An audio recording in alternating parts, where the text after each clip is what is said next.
Video में देखा जा सकता है कि एक कार में धमाका होता है और गाड़ी समेत हमास का हथियारों का प्रोडक्शन हेड मिट्टी में मिल जाता है। इजराइल का दावा है कि इस कार में हमास के दूसरे नंबर का शीर्ष नेता राज साद था, जो 7 अक्टूबर 2023 के नरसंहार के मुख्य साजिशकर्ताओं में से एक था। साद का मारा जाना इतनी बड़ी घटना है कि खुद इजरायली प्रधानमंत्री बेंजामिन नेतन्याहू और रक्षा मंत्री इजराइल कॉट्ज ने उसके मारे जाने की पुष्टि की। इजराइल का आरोप है कि साद युद्ध विराम के बाद भी हमास के लिए हथियार जमा करने का काम कर रहा था। ऐसा करके साद हमास को फिर से पुनर्गठन करने की कोशिश में था, लेकिन वह ऐसा कर पाता उससे पहले इजराइल ने उसकी कार में धमाका कर उसे मौत के घाट उतार दिया।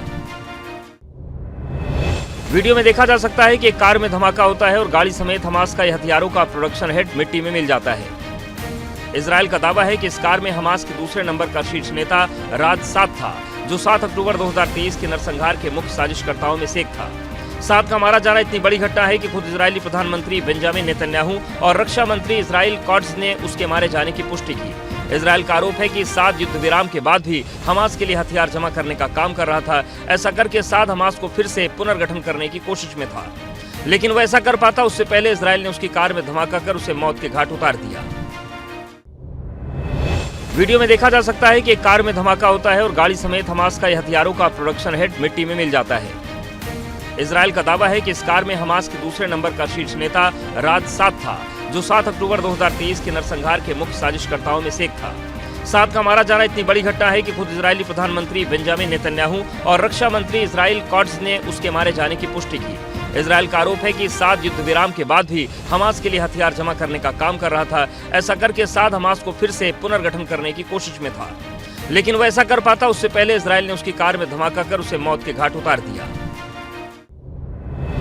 वीडियो में देखा जा सकता है कि एक कार में धमाका होता है और गाड़ी समेत हमास का हथियारों का प्रोडक्शन हेड मिट्टी में मिल जाता है। इजराइल का दावा है कि इस कार में हमास के दूसरे नंबर का शीर्ष नेता राज साद था, जो 7 अक्टूबर 2023 के नरसंहार के मुख्य साजिशकर्ताओं में से एक था। साद का मारा जाना इतनी बड़ी घटना है कि खुद इजरायली प्रधानमंत्री बेंजामिन नेतन्याहू और रक्षा मंत्री इजराइल कॉट्ज ने उसके मारे जाने की पुष्टि की। इजराइल का आरोप है कि साद युद्ध विराम के बाद भी हमास के लिए हथियार जमा करने का काम कर रहा था। ऐसा करके साद हमास को फिर से पुनर्गठन करने की कोशिश में था, लेकिन वह ऐसा कर पाता उससे पहले इजराइल ने उसकी कार में धमाका कर उसे मौत के घाट उतार दिया। वीडियो में देखा जा सकता है कि एक कार में धमाका होता है और गाड़ी समेत हमास का हथियारों का प्रोडक्शन हेड मिट्टी में मिल जाता है। इजराइल का दावा है कि इस कार में हमास के दूसरे नंबर का शीर्ष नेता राज साद था, जो 7 अक्टूबर 2023 के नरसंहार के मुख्य साजिशकर्ताओं में से एक था। साद का मारा जाना इतनी बड़ी घटना है कि खुद इजरायली प्रधानमंत्री बेंजामिन नेतन्याहू और रक्षा मंत्री इजराइल कॉट्ज ने उसके मारे जाने की पुष्टि की।